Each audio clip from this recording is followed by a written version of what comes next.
There are several different types of ideal gas law question you could be asked. In this video, we'll talk about two of them. One of the types involves changing any two variables, and the other type involves having three variables and simply finding the fourth. We'll talk about the changing two things question type first. As long as you keep everything else in your gas sample constant, you can examine the relationship between any two of the variables.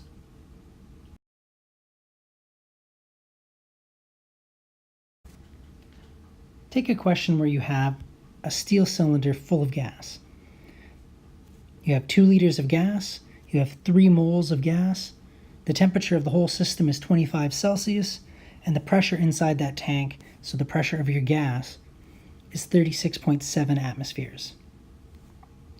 The change any two variable type question will ask something like, if you have gas at a certain set of conditions, like the one shown, what happens when you change one of those variables?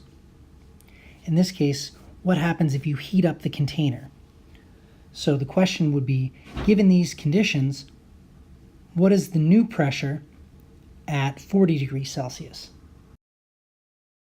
So now we have to find a way to solve this question. For a change two things type question, it's important to remember that as long as your gas sample keeps everything else more or less constant, you can examine the relationship between any two variables. So what that means is, in this case, you have a steel canister. The volume of that canister is not going to change. Volume remains constant. The temperature is changing. The pressure is also going to change.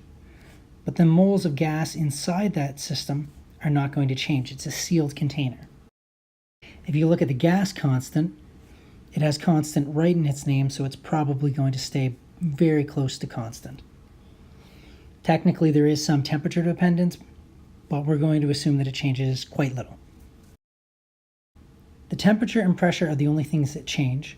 So what we have to do is we have to rearrange our ideal gas law so that the constants are all together and the variables that are undergoing change are all together.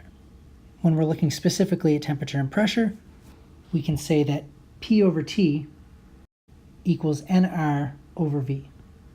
So if we have a certain set of conditions where we have pressure equals 36 atmospheres and temperature is 25 Celsius, we know that that ratio will equal NR over V. And we know that that value, NR over V, is constant. So it should be constant at all different temperature and pressure ranges. Condition 1 equals NR over V, and that should also be equal to condition 2. And we can just eliminate the middleman, and we can say that pressure over temperature equals pressure over temperature. And since we're looking for the second set of conditions, we're looking for P2. So we just have to rearrange this expression to solve for P2. Pressure 1 is our initial pressure, 36.7 atmospheres. Our temperature 2 is the new temperature. It's 40 degrees plus 273, which gives us 313 Kelvin. T1 is 25 plus 273, which is 298 Kelvin.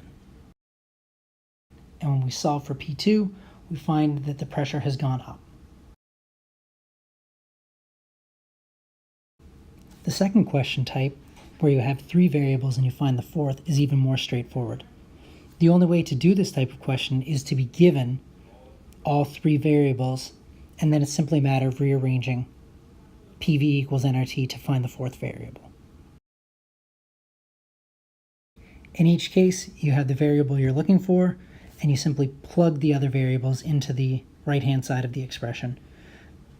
The only trick is making sure your units all match, and occasionally one of the variables will not be given to you explicitly, but it may be implied. In any event, the only way to do this type of question is to have all three of those other variables.